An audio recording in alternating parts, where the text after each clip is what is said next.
గుర్తింపబడని రోగములు అనే మాటకు అర్థం ఏంటి అంటే ఈ స్కానింగ్లో ఎక్స్రేలో ఇలాంటివన్నీ తీసి చూడగలిగినట్టుగా చూస్తున్నారు. అందులో దోషమేమీ కనపడదు, కానీ బాధలు మాత్రం అట్లా ఉండిపోతాయి.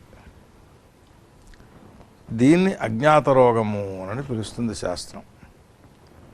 దీనికి విశేషంగా ఆధునిక కాలంలో ఒక ఉదాహరణ, ఆ మధ్యన ఈ హోమా థెరపీ అని ఒకటి ప్రారంభించారట.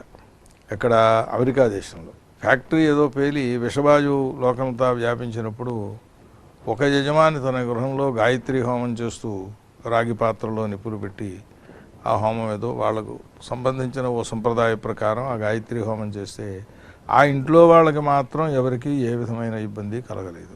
చుట్టుపక్కల ఉన్నటువంటి వాళ్ళు కొన్ని కిలోమీటర్ల దూరంలో వ్యాపించి ఉన్నటువంటి వాళ్ళకందరికీ దోషం కనపడింది అని పేపర్లలో వచ్చింది. సుమారుగా 15 ఏళ్ళు దాటుతుంది. ఆ వచ్చినటువంటి సమయంలో ఈ హోమాథెరపీ అంటే ఏమిటి అని వాళ్ళు పరిశీలన చేయడం ప్రారంభించి తర్వాత దాన్ని ప్రాక్టికల్గా చూపించడం ప్రారంభించారట. అప్పట్లో వారు చెప్పిన మాట ఏమిటి అని అంటే, రాత్రి పడుకుంటాడు, 5 నిమిషాలకో 10 నిమిషాలకో ఆరోగ్యవంతుడిగా నిద్ర పట్టేస్తుంది. ఆ నిద్ర పట్టే ముందు నిద్ర పడుతూ ఉండగా ఆ అరికాళ్ళల్లోంచి మంటలు, కాళ్ళన్నీ కూడా ఏదో బాధ, తెలియని బాధ రావడం, ఇలా వచ్చి మెలకు వచ్చేస్తుంది. మళ్ళీ ఓ 10 అడుగులు గబగబా అటు ఇటు నడిచేసేసి మళ్ళీ పడుకుంటే ఆ 10 అడుగులు నడిచినందువల్ల ఈ అనారోగ్యం తగ్గిపోతుంది.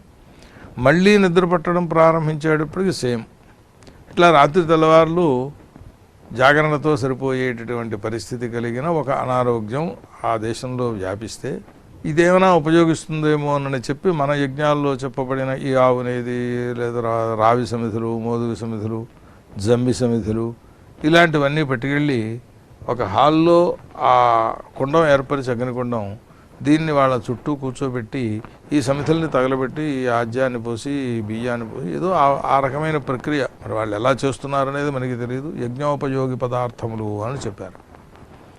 ఇలా ఓ 15 రోజులు గడిచేటప్పటికీ ఈ అనారోగ్యం తగ్గింది వారికి.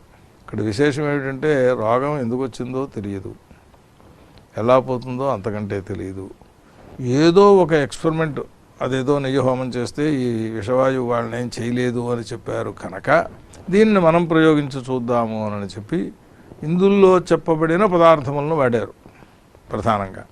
ఆ రోగం తగ్గింది అని అప్పట్లో బాగా ప్రచారంగా వచ్చింది హోమాథెరపీ అని. దీని